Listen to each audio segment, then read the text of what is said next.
अभी next page जो हमारे सामने आ रहा है वो है क्रिएट पासवर्ड का। तो यहाँ पर आप लोगों ने अपना स्ट्रॉन्ग सा पासवर्ड बनाना है। पासवर्ड इस तरह से बनाना है कि इसके अंदर कम से कम 8 कैरेक्टर और ज़्यादा से ज़्यादा 20 कैरेक्टर ऐड कर सकते हैं। इसमें आप लोगों ने एक कैपिटल लेटर डालना है, एक स्मॉल लेटर डालना है और स्पेशल कैरेक्टर जैसे कि डॉलर का साइन, हैशटैग या परसेंटेज भी ऐड करना है। यूनिक सा पासवर्ड बनाना है और एक बार पासवर्ड बनाने के बाद नीचे कन्फर्म पासवर्ड के अंदर भी यही पासवर्ड आप लोगों ने एंटर करना है। अभी हम यहाँ पर पासवर्ड बनाते हैं। जैसे करेक्ट पासवर्ड बनाओगे तो ये तमाम पेजेस जो हैं यहाँ पर चेक मार्क दिए गए हैं, ये टिक हो जाएंगे। अभी हम पासवर्ड बना लेते हैं और नेक्स्ट पेज दिखाते हैं।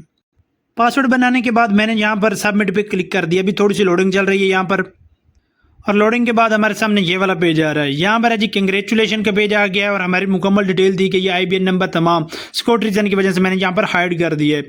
आप भी बिल्कुल आसानी के साथ इसी तरह से मशरक बैंक के अंदर ऑनलाइन अकाउंट बना लेंगे। अब आप लोगों ने कंटिन्यू विद साइन इन पे क्लिक कर देना है।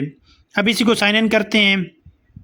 अभी हम वापस होम पेज पे आ गए हैं, लेकिन हमारे पास 2 घंटे का कूलिंग डाउन पीरियड आया हुआ है। 2 घंटे आप लोगों ने वेट करना है, उसके बाद साइन इन पे क्लिक करना है। जैसे साइन इन पे क्लिक करेंगे तो वहाँ पर जो आप लोगों ने यूज़र नेम बनाया था वो वाला यूज़र नेम यहाँ पर आप लोगों ने इंटर करना है, और जो वहाँ पर पासवर्ड बनाया था वो वाला पासवर्ड यहाँ पर इंटर करना है। सेम टू सेम वही करना है, वरना ये इनवैलिड बताएगा।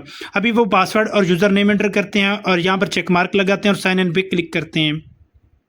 जैसे साइन इन पे क्लिक किया है तो उसके बाद हमारे सामने जो है वो टर्म्स एंड कंडीशंस का पेज आ रहा है। इसको ऊपर की तरफ आप लोगों ने स्क्रॉल करना है और तमाम टर्म्स एंड कंडीशन को एक्सेप्ट कर लेना है। तो फाइनली अल्हम्दुलिल्लाह टर्म्स एंड कंडीशंस को एक्सेप्ट करने के बाद यहाँ पर आप देख सकते हैं कि मशरक बैंक की मोबाइल एप्लीकेशन के अंदर सक्सेसफुली हम रजिस्टर और लॉगिन भी हो चुके हैं।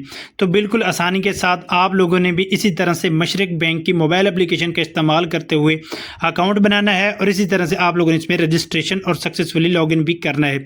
तो ये छोटी सी वीडियो अगर आप लोगों के लिए फ़ायदेमंद साबित हुई तो वीडियो को लाइक कीजिए, चैनल को सब्सक्राइब कीजिए। अब मिलते एक नई और इंटरेस्टिंग वीडियो में, तब तक के लिए दुआओं में याद रखिएगा। अल्लाह हाफिज़।